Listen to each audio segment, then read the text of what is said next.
There wasn't much that was real at the Disney shareholders meeting. Most of it smoke and mirrors. A lot of it felt like Oz. But folks, we're here to tell you there was one thing that was meant to steady the ship and save the Disney stock. Whether it works or not will have to be seen. Today we're telling you that Disney trotted out little animatronics powered by AI, and it has to do with taking on one of the most powerful companies on Earth. The race to save the Disney parks in a way you probably don't know about is going down right now.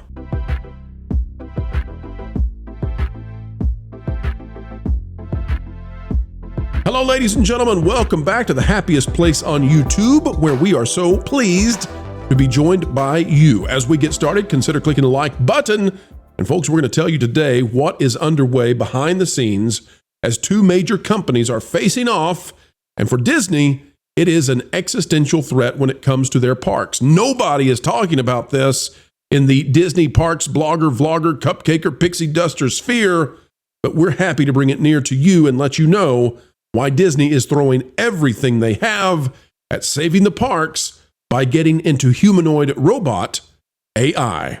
AI tech giant Nvidia partners with Disney and Google on next generation robotics software.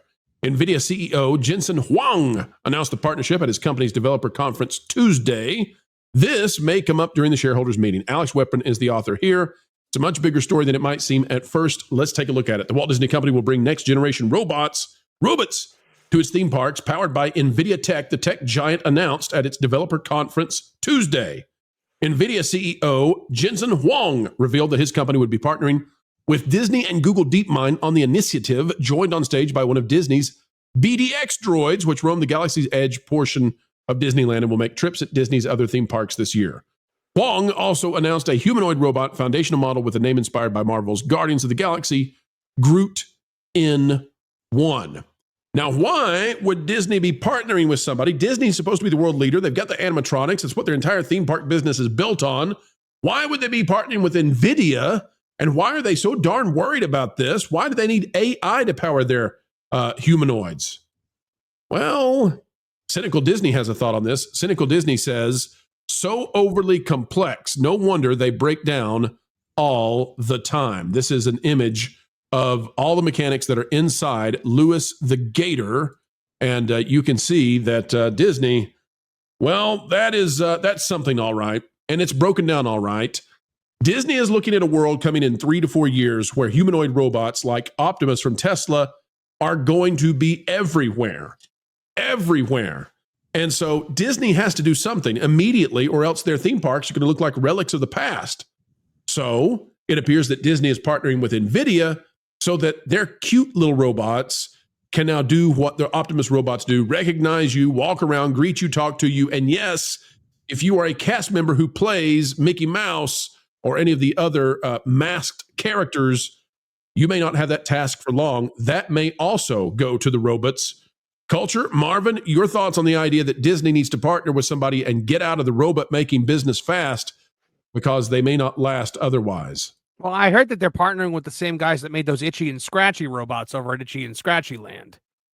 It's safe now that there's no longer flash photography. So I see. I guess this was at this showcase here where they kind of announced this new platform here with NVIDIA. Apparently, this robotic humanoid figure that you're seeing right now on the screen has 25 functions.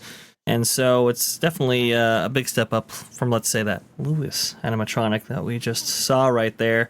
I think they're becoming increasingly irrelevant in this space. I think Epic Universe has exposed them, and certainly the performance of these characters as featured in Tiana's Bite Adventure. And I think they're looking to make up some ground. So they're partnering with NVIDIA in order to do so. We'll have to see. I mean, I've seen a lot of these tech showcases before from Disney. We've seen a lot from South by Southwest in this regard. I believe like a Judy Hopps figure where she was on skates and she came out of a box or something like that. And we never actually saw it in the parks itself. The only thing that we've ever seen from the parks regarding this kind of technology is Spider-Man hopping across the rooftops there in Avengers Campus. And they've reduced that show considerably. So. Absolutely. Your mileage may vary. Absolutely. Now, it just so happens that the leading company going to bring out humanoid robots is the car company that's currently under fire all over the country. Fire. Yeah, and then you got this issue with Disney and Mark Rober, where they might be in some real trouble, where they came out and put out a perhaps deceptive video about said car company. Perhaps ends with an ESLA culture. What do you think about this idea that as that's happening, Disney's bringing out this big announcement about how they're going to get into robots with Nvidia? Well, points of articulation really are less important than the performance that you're trying to get out of these little entities, right?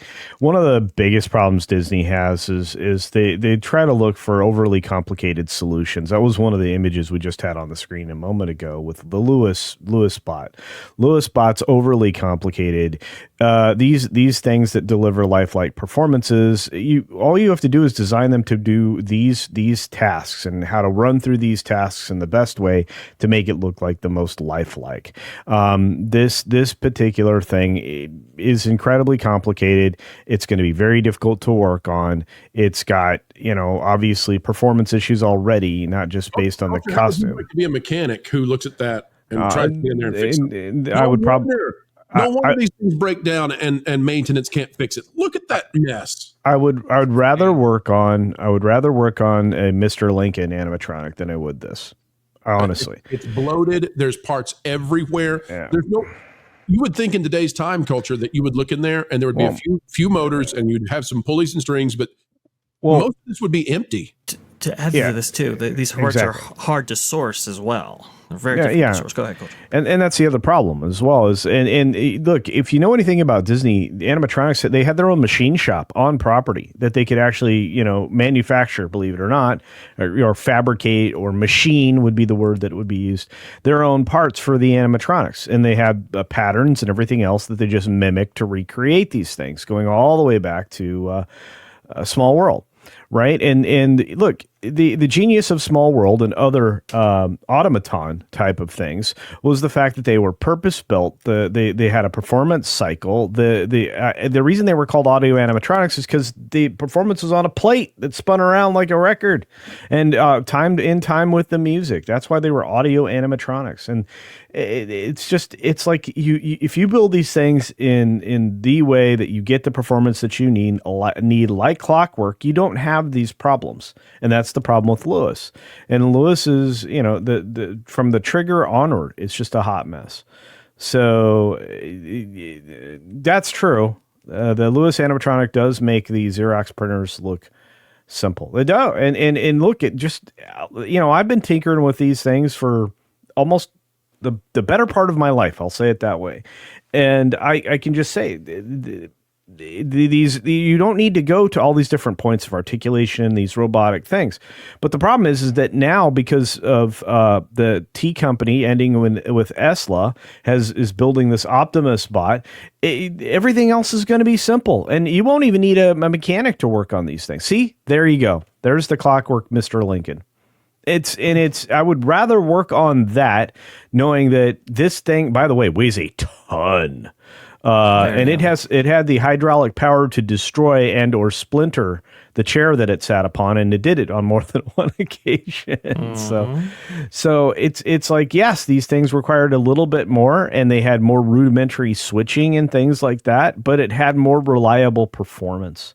Lincoln is still probably one of my favorite animatronics, and everything about it was built for that performance. The ability to stand and sit was built for that performance. It was a thing that was tested to make sure it would work every time, and none of that's done on the current thing. And again, I just look at these things and I'm like, you go ahead, partner with one of the smartest guys in AI right now. That's great. But one of the best chip builders. That's super. The problem is that you still have to get the mechanicals to work for this, and you need them to be performance based. What you want out of them, what this performance of this thing does.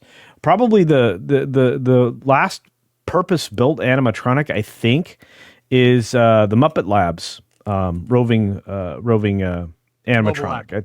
Mobile Lab. Yeah, the Mobile Lab, I think, is the last purpose built one, and after that, you're going to get simplified droids. Okay, I mean, that's great, but I have a feeling this isn't going to work. And the last time I saw anything that was purpose-built but also had many functions was the Donald Duck Waddler, and I don't think we've ever seen it. There it is right there. So cool. That's right. Well, folks, if you were wondering why, beyond just the tiff that exists between Bob Iger and Elon Musk, why would Disney repeatedly be going after the car company which he owns? Might have to have something to do with those Optimus robots they plan to dominate with in the market. And that might, by the way, be also something else going on inside of the corporate world across the globe, trying to slow them down because, well, they could absolutely take the crown when it comes to humanoid robots. And at least for Disney, if they don't get ahead of that game, their parks are going to be antiquated indeed. You know, we must bid adieu for now. But folks, I encourage you, if you enjoyed this kind of video, well, we have plenty more and more on the way every single day. We do it for you. Check out the WDW Pro Channel and go click on videos. You can see the most recent ones and enjoy all the stuff we're talking about, and hopefully give us some feedback, because we would love to cater what we're doing for you. You are the consumer. You are our valued guest. It's how entertainment companies once upon a time treated the people who bought their stuff, and we're still doing it here. Folks, on the way out the door, consider clicking the like button, share, subscribe, click it, stick it to the algorithms. It is the notification bell. Drop a comment down below. Let us know your thoughts. And folks, as we get ready to say goodbye, we always say this because we think you indeed are special and matter. Wherever you are and whatever you're doing, keep learning, keep growing, and keep having fun. Jump into the water. Why listen to music made by people and companies who really don't like you? Check out Vacation Radio today and prepare for all new content made by the people behind the WDW Pro Channel. It's the place you need for all the music. That should be fun. Want it all, so I give them cannonball. Yeah. Hundreds of songs, every genre you can imagine. Listen live on YouTube and enjoy a set list that's always sunny. It's Vacation Radio. Arizona.